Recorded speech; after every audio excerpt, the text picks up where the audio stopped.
¿Ahí se me escucha? Ya, listo. Sí, doctor, ya se lo escucha.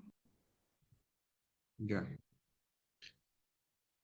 Entonces, no han escuchado nada del comienzo, ¿no? Para iniciar nuevamente. No, No, doctor. doctor. Ya. Ahora sí me están escuchando. Es que deben hablarme, pues, chicos. Si yo no sé, pues, si no se escucha, se escucha. Bueno, como decía, ¿no? El control prenatal, pues, es un conjunto de atenciones periódicas que va a recibir la gestante con el objetivo de vigilar lo que es el desarrollo del embarazo.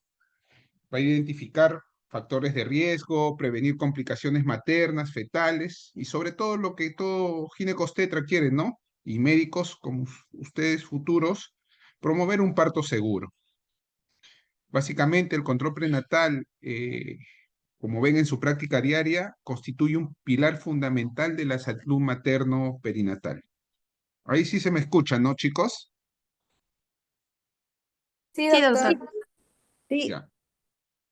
Entonces, la evaluación prenatal de inicio básicamente va a estar encaminada en realizar una historia clínica completa con antecedentes personales, familiares, obstétricos. Dentro de los antecedentes personales, básicamente, pues, si la paciente ha tenido alguna cirugía, si ha tenido alguna enfermedad de fondo, si tiene una enfermedad crónica, ¿no? Si es usuaria de algún medicamento por determinada enfermedad. Dentro de los antecedentes personales también se ve lo que es la fórmula, perdón, se ve si es alérgica a algún alimento. O sea, se trata de investigar todo lo que han aprendido en medicina, mm, en lo que es la semiología, en el curso de semiología, básicamente se hace igual con la gestante. Dentro de los antecedentes familiares es muy importante ver si la madre es diabética, el padre es diabético, si son hipertensos, ¿no? Porque son enfermedades que tienen cierta heredabilidad, ¿no? Y dentro de los antecedentes obstétricos, básicamente ver, ¿no? La fórmula obstétrica, ver cuántos hijos tiene esa paciente, muy importante, ¿no? No es lo mismo atender a una gestante que es su primer hijo que una multípara con 6, 7, 8 hijos, que eso se va a ver generalmente en latitudes del interior del país. Cuando ustedes vayan a hacer su serum, van a ver pues que las familias ahí son muy numerosas. Ver cómo culminó los diferentes partos, si fueron vía vaginal, cesárea, terminaron en aborto. Básicamente también ver si todos los hijos son de una misma pareja o diferentes parejas, porque eso más adelante cuando desarrollen las patologías obstétricas van a ver que tiene cierta influencia, ¿no? Ver el peso, el ponderado fetal del último, de los diferentes hijos que ha tenido la paciente, porque de repente si es un bebé macrosómico hay que estarnos orientando a cierta patología, ver si ha tenido alguna intercurrencia durante el embarazo, como preeclampsia, ¿no? O algún tipo de infección que haya tenido que ser hospitalizada la paciente, ¿no? Entonces, básicamente se ve todo eso, ¿ya? Eh, También se tiene que ver el examen físico, la determinación, perdón, de la edad gestacional y esto se va a ver por diferentes parámetros. Uno de ellos es la fecha de última regla, pero la fecha de última regla tiene que ser confiable. ¿Y cómo es confiable? Preguntándole ciertas cosas a la paciente, si ella es regular, si es irregular, si ha estado utilizando previo a la concepción algún tipo de método anticonceptivo, ¿no? Si la fecha de última regla le da en determinado día, cuántos días dura esta, el volumen de sangrado que tiene esto, ¿no? Y eso nos podría orientar a que es una regla confiable. Si no hay esto, tenemos que tomar mano de otros parámetros, como es la altura uterina, más adelante lo vamos a desarrollar, o si no, la presencia de una ecografía precoz, que es el mejor factor para determinar una edad gestacional confiable. Pero en ciertas latitudes, como el interior del país, donde las pacientes tienen mucho arraigo a su lugar, a su casa, inclusive a sus chacras o animales, es un poquito complicado que estas pacientes se realicen ecografías precoces, entonces tenemos que tomar parámetros de otras índoles, ¿no? De otro índole. Inclusive la aparición de ciertos síntomas como las náuseas y vómitos, como vamos a ver más adelante, también son orientativos a tener una edad gestacional hasta cierto punto confiable. En el examen físico general, el que le hacemos a toda paciente con la toma de signos vitales, En cada control prenatal hay que tomar pues la presión arterial, pulso, temperatura, ver la biometría, el peso, la talla, bueno, no va a cambiar durante el embarazo, pero sí el peso, ¿no? Y también el examen obstétrico, ¿no? Que ya muchos en su práctica habrán visto, que es la medición de la altura uterina, que se puede realizar pues a partir de las 12 semanas en adelante, el escuchar los latidos cardíacos fetales con el Doppler portátil, que se puede realizar a partir de la semana 14 en adelante, ¿no? O inclusive hasta con el estetoscopio a partir de la semana 16, ¿ya? Entonces, ver también cómo está posicionado ese producto, si está cefálico, está transverso, está podálico, ¿no? ¿Cuántos fetos hay? Todo eso se tiene que ver en el examen obstétrico. Y también, ¿por qué no? Hacer un examen de pelvimetría, ¿no? Eso generalmente se hace hacia las postrimerías del embarazo, cerca de las 36 semanas, para ver, ¿no? Si tiene una pelvis compatible con el producto, ¿no?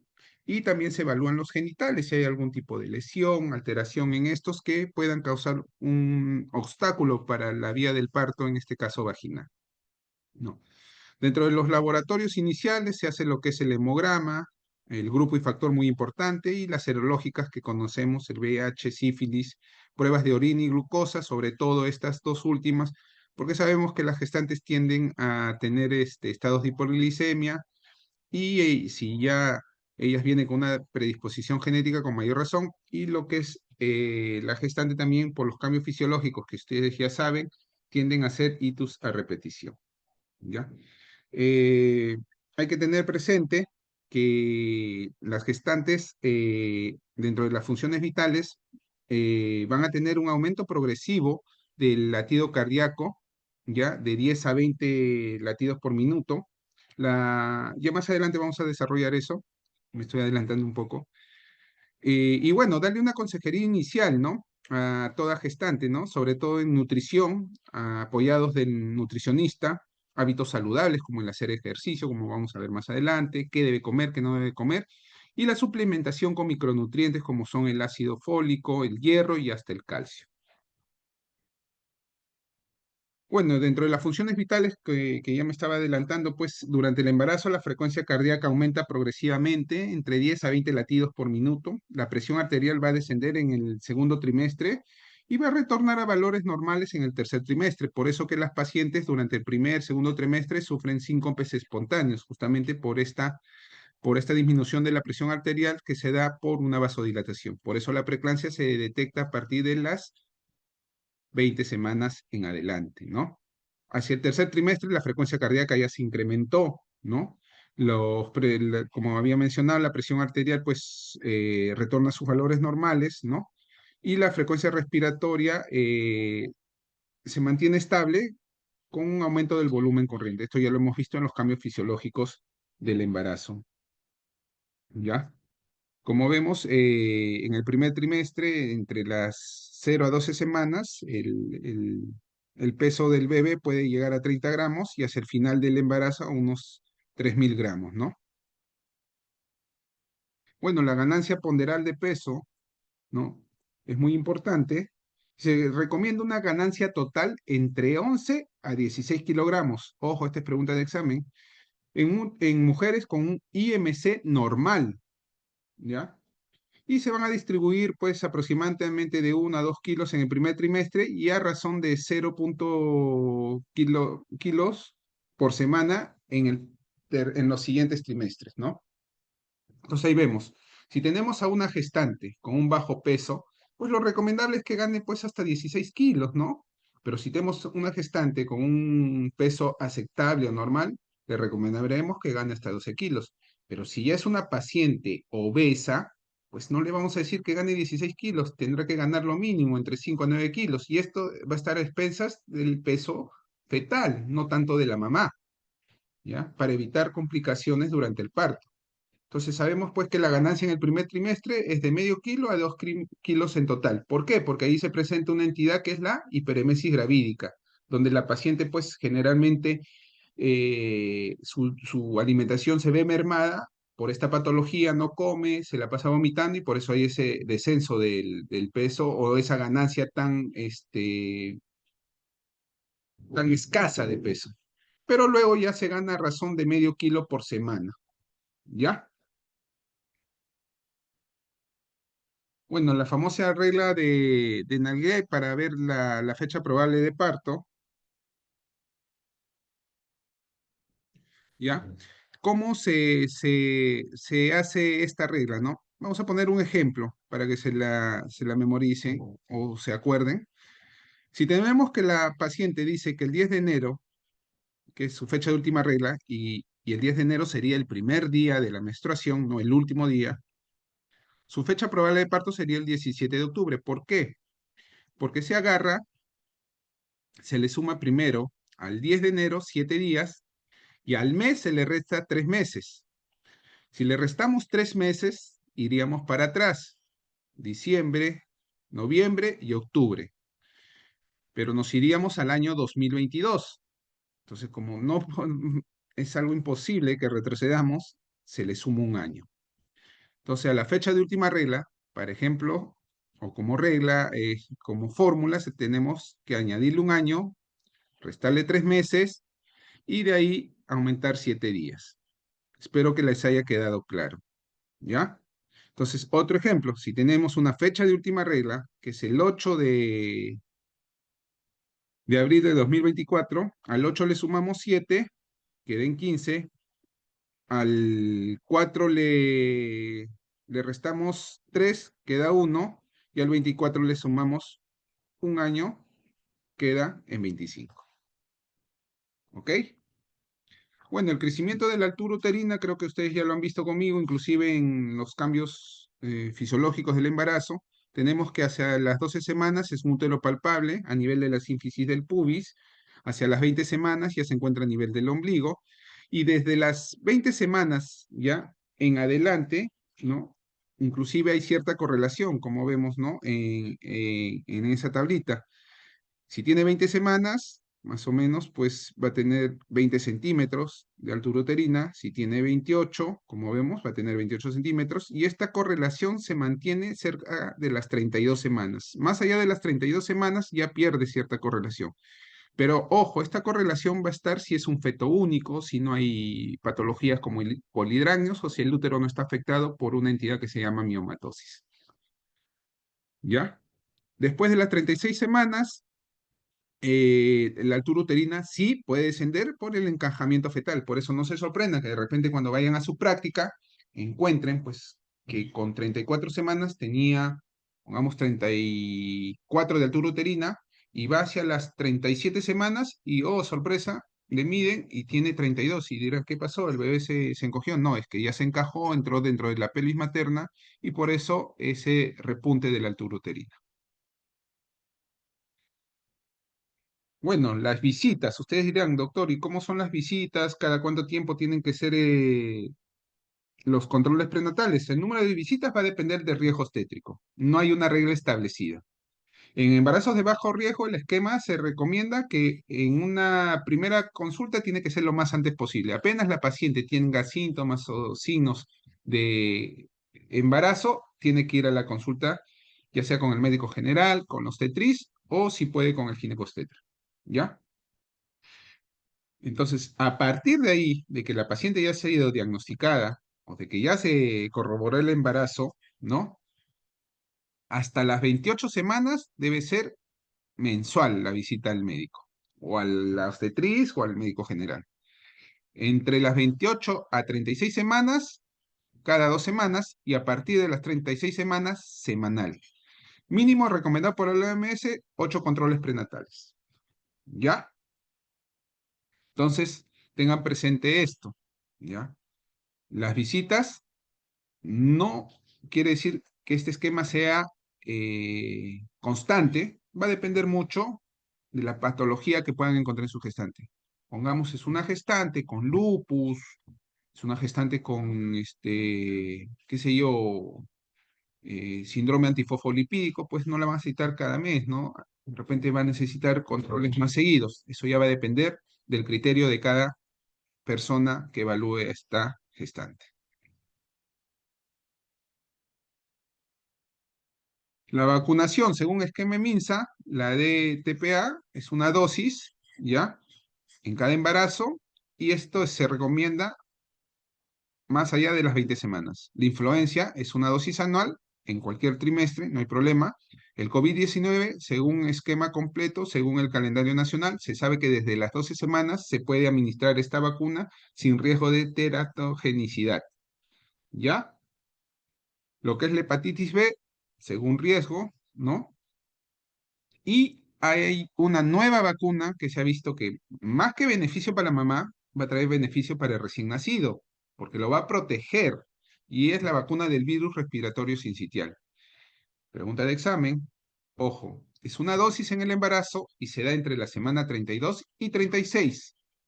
Esto lo van a ver más adelante, quizás en pediatría o en algún simposio o seminario, por qué se da esta vacuna. ¿Ya? Y cómo o qué efecto tiene en el recién nacido.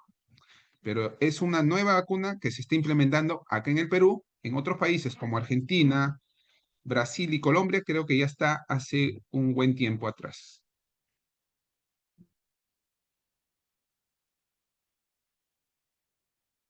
Bueno, el bienestar fetal y ecografías, eh, el bienestar fetal se va a controlar mediante la ocultación de la frecuencia cardíaca fetal, ¿no? Que como había mencionado, se detecta con Doppler portátil a partir de la semana 12. Lo que es también muy importante, que las mamás sientan el movimiento fetal. Claro que esto va a variar en una primípara como en una multípara, ¿no? Y en las primíparas generalmente lo sienten a partir de la semana 18, mientras que en las multíparas a partir de la semana 16 ya sienten los movimientos fetales, ¿no? Y básicamente se tiene que hacer, pues, ecografías. No es necesario que se hagan semanalmente las ecografías, mensualmente, trimestralmente. Hay cierta periodicidad y cada uno tiene un... Cada ecografía tiene su finalidad. Por ejemplo, la del primer trimestre es una ecografía que nos va a servir para ver la viabilidad fetal, para ver o corroborar que hay feto con latido cardíaco fetal.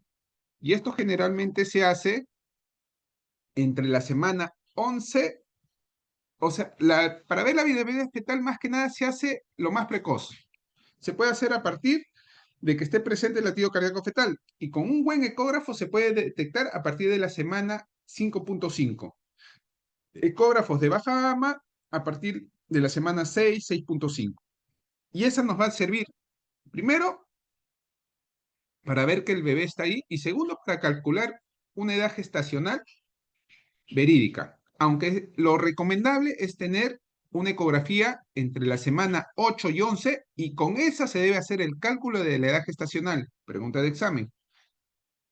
Entre la semana 8 y 11 se hace una ecografía para ver o para calcular mejor lo que es la edad gestacional.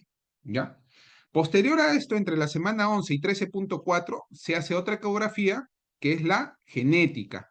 En esta genética hay diferentes parámetros que se van a evaluar, que no vienen al caso ahora, pero nos sirve básicamente para ver si este producto, este bebé, va a tener algún tipo de trisomía. Esta ecografía está sobre todo orientada a pacientes que han tenido antecedente de un bebé con trisomía 21, síndrome de Down o algún otro tipo de cromosomopatía, y orientada también a gestantes añosas. La del segundo trimestre es una ecografía, la morfológica, que se recomienda hacer entre la semana 20 a 24, nos va a servir para ver, como dice su nombre, la morfología del bebé. Acá se evalúan diferentes parámetros. Hay diferentes cortes que se hacen, que no vienen al caso, pero sirve para evaluar la morfología del bebé. Y la del tercer trimestre es una ecografía que se hace para ver lo que es el bienestar fetal, cómo está ese bebé, y ahí se puede hacer lo que es la ecografía Doppler fetal, ¿no? Y ver el crecimiento del bebé, si es un bebé que está creciendo o que no está creciendo, y determinar si hay un retraso o una restricción del crecimiento intrauterino. Ojo, me olvidé decirle, tanto en la ecografía genética como morfológica, se ve cómo están esas arterias uterinas, porque esas van a ser predictores para ver si esta paciente más adelante me va a hacer preeclampsia. Sobre todo la importancia de ver o hacer un Doppler de arterias uterinas en el primer trimestre para poder a esta paciente darle una medicación y así evitar un riesgo o una morbimortalidad asociado a la preeclampsia.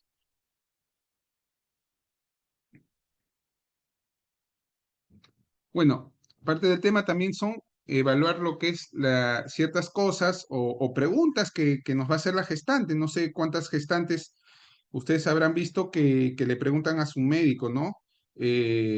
Doctor, eh, ¿yo puedo hacer ejercicio? Doctor, ¿puedo trabajar? Doctor, ¿qué debo comer? Doctor, me gusta salir de fiesta. ¿Puedo seguir con esto? Doctor, y es parte normal que te pregunten porque la libido en las gestantes en el primer trimestre sí disminuye, pero a partir del segundo trimestre aumenta la libido y van a preguntar, doctor, ¿yo puedo tener relaciones sexuales? ¿No? Entonces, todas estas cosas, inclusive hay pacientes que de repente en su trabajo tienen que viajar o simplemente han planificado unas vacaciones con su familia y quieren irse de viaje, te van a preguntar. Entonces, tenemos que el ejercicio moderado, valga decir caminatas, nadar, yoga, qué sé yo, está recomendado, ayuda, trae beneficios, sí, se le puede decir a la paciente o a la gestante, mejor dicho, que sí lo puede realizar. En el trabajo, evitar esfuerzos extremos o exposición a tóxicos. Si es una paciente que de repente trabaja en un sitio donde se produce, pues, sustancias tóxicas, o en un sitio como un grifo, por ejemplo, evitar eso, ¿no? Decirle que cambie o que vire de trabajo, ¿no? O que la reacomoden en otra área. Acerca de la nutrición, tiene que tener pues una dieta balanceada, rica, como ya dije, en proteínas, poco disminuir los carbohidratos, tiene que ser rica en hierro, ácido fólico, ¿no? Se le recomienda a toda gestante que durante el embarazo, porque ya se ha comprobado que el alcohol es teratogénico, evitar el alcohol. Si es usuaria de drogas, pues lamentablemente no se le puede decir deja de consumir, va a tener que ingresar quizás a un centro de rehabilitación y también evitar el uso de tabaco. Las relaciones sexuales sí son seguras, salvo alguna contraindicación médica, como por ejemplo una placenta previa, ¿no? Y los viajes son seguros hasta las 36 semanas, pero se recomienda que se hagan generalmente en el segundo trimestre.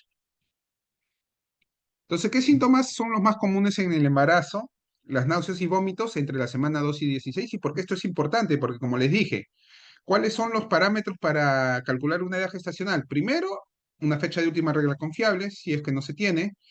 Lo segundo es una ecografía precoz entre la semana 8 y 11.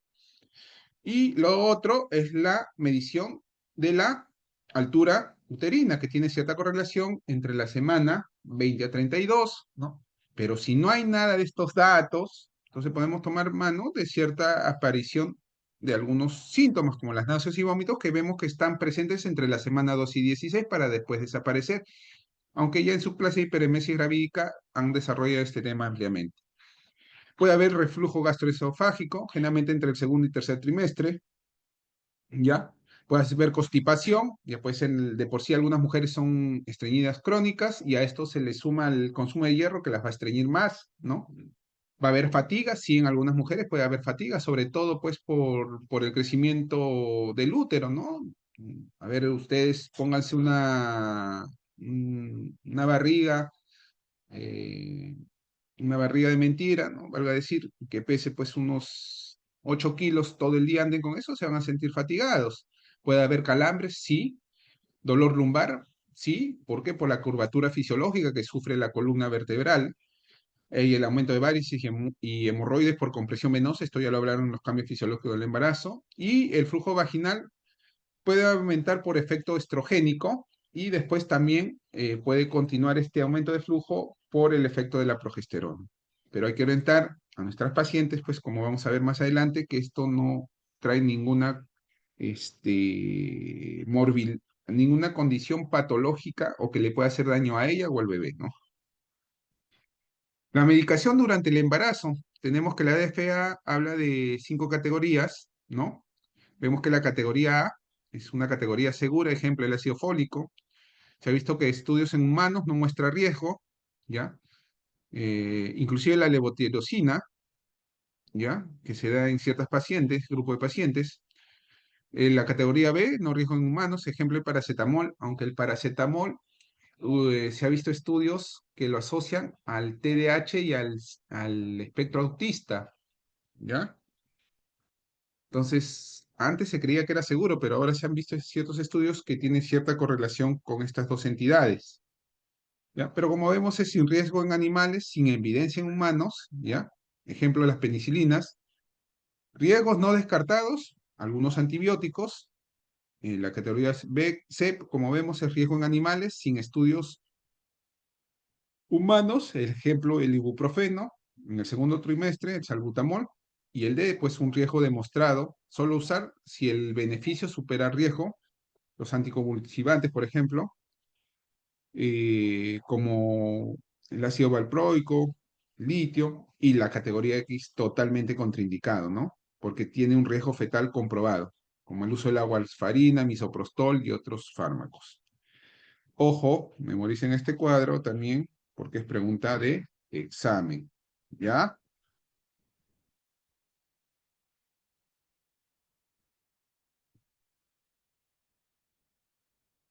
La psicoprofilaxis, un tema que a veces olvidamos nosotros los médicos, y me incluyo yo, en hacer la consejería respectiva, pero sí, la psicoprofilaxis ayuda. ¿Por qué ayuda? Porque es la preparación física emocional para el parto. Ustedes tienen que saber que una mujer, sobre todo una primigesta, si le llevamos al extremo adolescente, no está preparada psíquicamente para aguantar el dolor que se ejerce o que se produce durante el parto.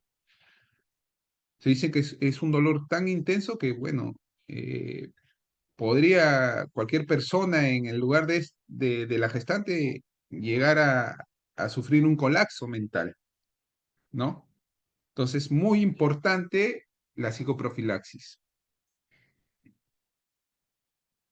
En el carnet perinatal hay que tener un registro oficial, no solo de los controles, sino también si la paciente acude a la psicoprofilaxis, ¿no? Este carnet también nos va a servir de vigilancia epidemiológica y seguimiento materno-fetal. Y básicamente, ya metiéndonos en el tema de psicoprofilaxis, esto nos va a servir como una preparación integral para el parto, en lo físico, en lo emocional y en lo educativo. O sea, se le va a decir qué es lo que va a sentir la señora. Señora, usted va a sentir este tipo de contracciones que le pueden generar un tipo de dolor de tal magnitud que usted quizás la va a sacar eh, de sus casillas o la va a agarrar y va a hacer que se bloquee, pero usted va a seguir estas técnicas de relajación, le enseñan a la paciente a mantener o a controlar el dolor y que estas contracciones, en lugar de causar un perjuicio en ellas, cause un beneficio para que el parto sea una transición sin mucho dolor o que la paciente no lo perciba así, ¿no? Como dije, incluye técnicas de respiración, relajación, inclusive también se le enseña las técnicas de lactancia, ¿no? Cómo tiene que dar de lactar. Va a favorecer la participación activa tanto de la gestante como de la pareja. Ahora ya el parto es humanizado, la pareja puede entrar al, al centro obstétrico, como ustedes habrán visto en sus prácticas, acompañar a su esposa, conviviente, ¿no? En esta transición o en esta etapa tan bonita que tiene la gestante y que quizás quiera compartirlo, ¿no? Y sentirse apoyada emocionalmente. Va a disminuir la ansiedad y la percepción del dolor durante el trabajo de parto, como había mencionado. Entonces, más o menos este es un esquema simplificado, ¿no? Ustedes han visto más adelante, vamos a ver una foto de una tarjeta de control prenatal, pero este es un esquema simplificado donde se ve pues las fechas de las diferentes visitas que tiene la gestante, cada una se data la edad gestacional, se ve el peso materno muy importante y la altura uterina. Si no tuvieran una tarjeta de control prenatal, bueno, ahora creo que en todas las postas del país esto les serviría de mucho, ¿no? Las cosas, los parámetros más importantes, la fecha en que viene la paciente, la edad gestacional en semanas, la ganancia de peso y la ganancia de altura uterina. Bueno, vamos a hablar un poquito de lo que es embarazo y trabajo. Trabajos sedentarios suelen ser más seguros, con pasos más frecuentes. No es lo mismo pues una gestante que trabaje 8 horas en una silla que una gestante que se tenga que estar movilizando por todo Lima, llevando productos, qué sé yo, ¿no? Se le recomienda evitar levantar pesos excesivos o exposición a tóxicos o radiación. Jornadas largas y estrés físico se asocia a parto pretérmino. Y bueno, en el Perú tenemos lo que es la licencia por maternidad, ¿no? Que ya ha sufrido un aumento en días, pero es algo irrisorio porque en otros países, países escandinavos como Suecia, la licencia por maternidad es de hasta un año. Y es algo lógico porque la paciente pues ha pasado 9 meses cuidándose y ahora tiene que pasar toda su vida cuidando a su bebé y adaptarse a estos cambios, ¿no? Entonces, yo creo que es pertinente darle ese tiempo de reposo postnatal, ¿no? Ustedes dirán, doctor, ¿y puede hacer ejercicio en el gestante? Sí, el ejercicio moderado se recomienda. Ya había dicho caminar, nadar, yoga, ¿no? Evitar deportes de contacto, ¿no? Si a la paciente le gusta hacer boxeo, muay thai, jiu-jitsu, evitar eso. Evitarla porque puede haber riesgo de caídas o impacto directo sobre el abdomen. Los beneficios, mejor control de peso, va a haber menos dolor lumbar, mejor ánimo. Ustedes saben que con el ejercicio se liberan ciertas sustancias, neurotransmisores que nos ayudan a mejorar nuestro estado de ánimo. El ejercicio, eso sí, en todas sus formas, ya sea caminar, nadar, yoga, está contraindicado si hay una amenaza de pato pretérmino o placenta previa, lamentablemente. La nutrición y la ganancia de peso se va a basar en una dieta balanceada, como ya había mencionado, rica en proteínas, calcio y ácido fólico.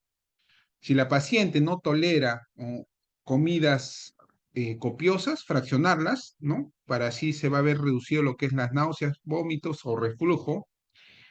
La ganancia del peso, como ya había mencionado, va a estar de acorde al IMC de inicio, ¿no? Se tiene que evitar alimentos crudos, no pasteurizados o con alto contenido de mercurio. Lamentablemente a la gestante se le tiene que decir que no va a poder comer su cevichito, ¿ya? Entonces tenemos una tabla de los alimentos ricos en calcio, ¿no? Quesos, sardinas, almendras, yogur, higos secos y demás, ¿no? Y cuánto es el aporte de cada producto de esto. Pero esto lo va a manejar mejor la nutricionista. Por eso, en una evaluación, como ustedes habrán visto inicial, siempre se le recomienda que la paciente pase una interconsulta en el primer control prenatal con nutrición y psicología, porque como había dicho, no está preparada de repente esta paciente para este nuevo proceso que va a afrontar, ¿no? Y hasta con odontología, porque la paciente se tiende a descalcificar y tiende a hacer caries más frecuentemente. Como ya había mencionado, el tabaco y el alcohol, contraindicado, ¿ya? Y siempre hacer la consejería en cada visita de que esto no debe darse. Las relaciones sexuales, ya lo había mencionado, son seguras durante el embarazo, contraindicado, si hay sangrado vaginal, amenaza de aborto, placenta previa, y esto va a ayudar pues a mantener efectivamente la intimidad de la pareja y el bienestar emocional. Los viajes son seguros hasta las 36 semanas, ¿no? Preferido viajar en el segundo trimestre. Si se va a viajar en avión, la paciente como tiene un estado de como ya habíamos visto en la clase de cambios fisiológicos, tiende a aumentar sus factores de coagulación, tiene que pararse y caminar cada 2 horas para prevenir la trombosis, ¿no? Y siempre a todo viaje, como se lleva el DNI y el pasaporte, llevar la tarjeta de control perinatal. Los síntomas más frecuentes que se pueden presentar en el embarazo, la cefalea, siempre descartar preeclampsia, ¿no? A partir de las 20 semanas, las náuseas y vómitos hasta las 16 semanas, el reflujo, que desde el segundo trimestre, por aumento de la presión intraabdominal, va a aumentar, constipación, por acción pues del hierro, la progesterona, compresión intestinal, puede haber fatiga y calambres, sí, a partir del segundo y tercer trimestre, y esto le va a decir la paciente, doctor, tengo calambres. Sí, señora, esto es parte del proceso del embarazo, se le tiene que decir, ¿no? Calmar y dar la consejería. Puede haber dolor lumbar por la hiperlordosis, que se genera por el aumento del tamaño del útero, del peso fetal, varices hemorroides y flujo vaginal, que va a ser una leucorrea fisiológica por aumento de estrógenos. El sistema de información perinatal es una herramienta estandarizada para el registro de la atención materna y neonatal. Van a ver, y eso pueden preguntarle cuando vayan a su internado comunitario, a la obstetriz del centro de salud, en qué consiste esto. Facilita la vigilancia epidemiológica, la toma de decisiones clínicas, o sea, las referencias oportunas. Va a permitir el seguimiento continuo de la salud materno-fetal y está usado e impulsado por el CLAP y la OPS. Esta es la cerecita de la exposición, la tarjeta de control prenatal, que es donde vamos a encontrar básicamente todo lo que les he dicho, está en esta tarjeta, ¿no? Es un documento oficial del MINSA para el seguimiento del embarazo, va a incluir datos de identificación materna y antecedentes, inclusive datos hasta de la pareja, registra los controles prenatales, vacunas, laboratorios y hasta ecografías. Miren, permite la continuidad del cuidado y sirve para referencia clínica y se debe probar, perdón, se debe portar en cada consulta o inclusive si la paciente acude de emergencia. Entonces, este es un documento muy importante que tiene toda gestante durante el embarazo y que va a estar, va a estar asociado, ¿no? En esta etapa de la vida de la gestante.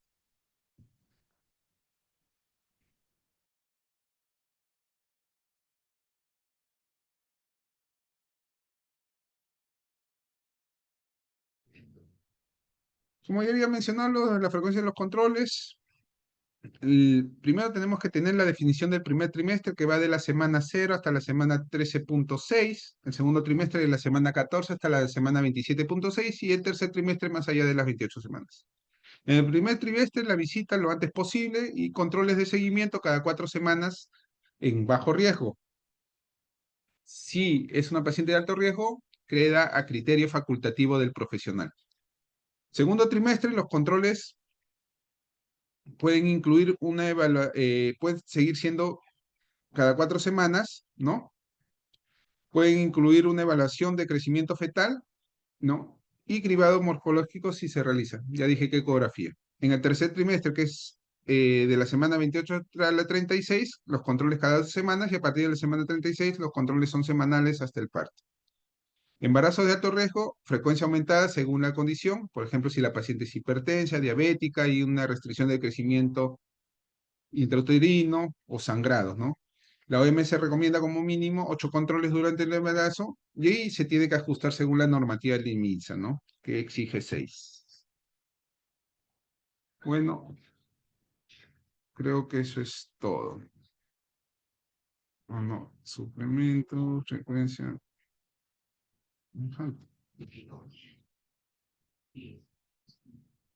Bueno, el suplemento que se recomienda durante el embarazo, el ácido fólico de 400 a 800 microgramos desde el momento de la concepción hasta la semana 12-14, el hierro de 30 a 60 miligramos día desde la semana 14 hasta 3 meses postparto, el calcio de 1 a 1.5 desde el segundo trimestre, más todavía en riesgo de preeclampsia, la vitamina D, ¿no? Durante todo el embarazo se puede dar dosis de yodo y multivitamínicos se va a individualizar según el riesgo nutricional. Pregunta de examen.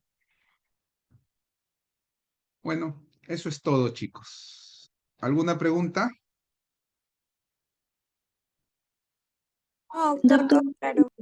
tengo una consulta que no lo escuché muy bien. ¿La OMS indica 8 controles y el MINSA 6 controles? Así es, según normativa. ¿Alguna otra pregunta? Doctor, ¿podría repetir eso de la ganancia de peso? Creo que mencionó 11 kilos, algo así mencionó. Sí, a ver, vamos a ver.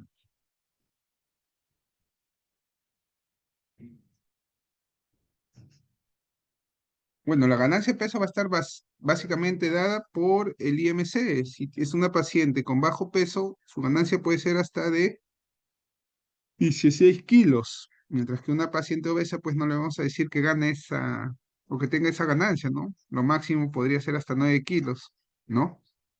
Entonces todo va a depender del IMC, ¿ya?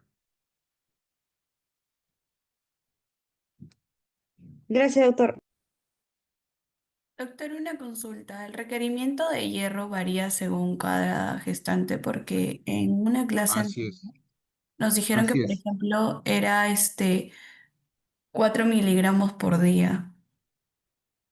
Claro, es que va a depender uno, de la latitud, ¿no? No es lo mismo una gestante de la costa que una de la sierra o una de la selva. Dos, dependiendo si esa gestante presenta anemia o no.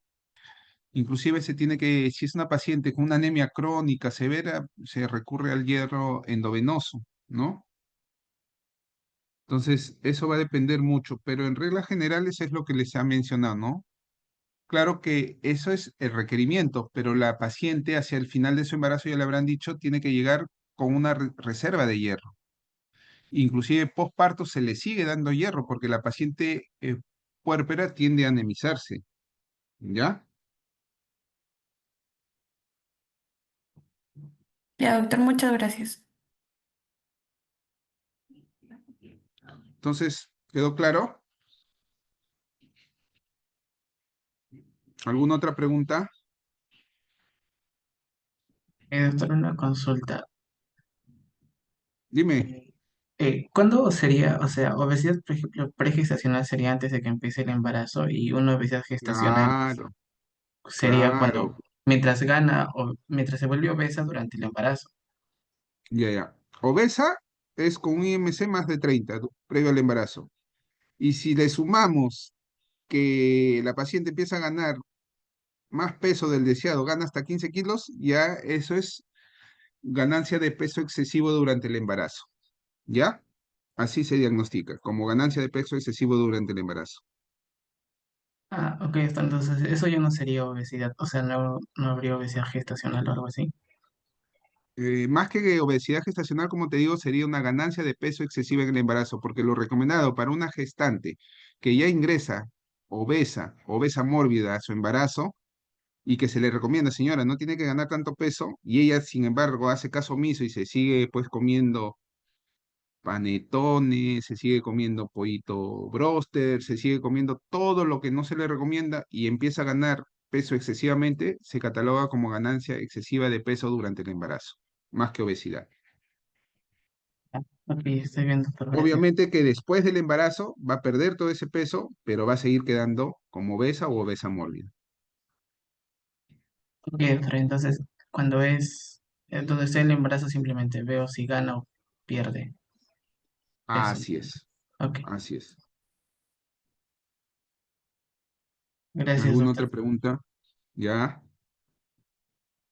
Doctor, ¿por qué en esa imagen abajo menciona ganancia en el primer trimestre de 0,5 a 2 kilos? ¿Puedes Claro, en el explicar? primer trimestre va a haber esa ganancia máxima, hasta 2 kilos. ¿Por qué? Ya les había mencionado, porque en el primer trimestre se va a dar en algunas pacientes la emesis gravídica y en otras una patología más grave, que es la hiperemesis. Entonces, una gestante del primer trimestre hasta las 12 semanas casi no gana mucho peso. Pero a partir de que pase este cuadro, que generalmente es a partir de las 16 semanas, ya su ganancia es mayor, casi cerca de medio kilo semanal. Y ya en los cambios fisiológicos del embarazo le había mencionado a expensas de qué, ¿no? Del feto, la placenta, mamas, tamaño del útero, ¿no? La volemia, ¿no? Todo esto influye. ¿Me entendiste? Sí, doctor. Listo. ¿Alguna otra pregunta? Pregunten todo lo que quieran, ¿ah? Porque eso quiere decir que les ha interesado la clase, les ha gustado.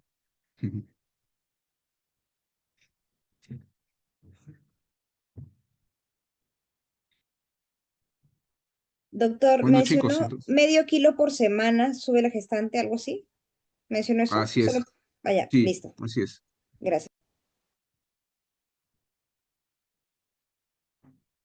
Bueno, básicamente en el examen se le va a poner casos clínicos, ¿no?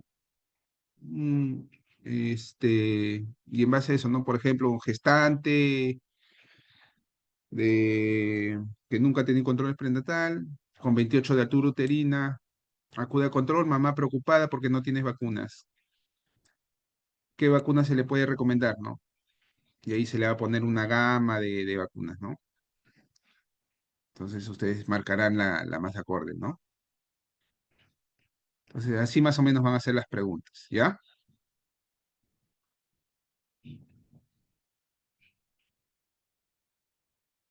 ¿Alguna otra pregunta?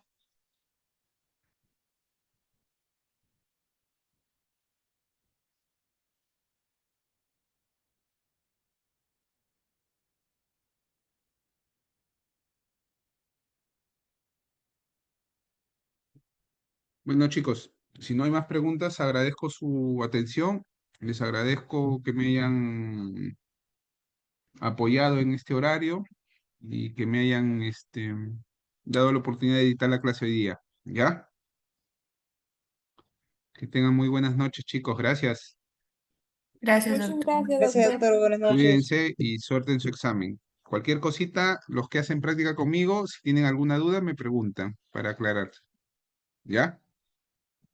Gracias, Listo. doctor. Ya, cuídense. Chao, chao.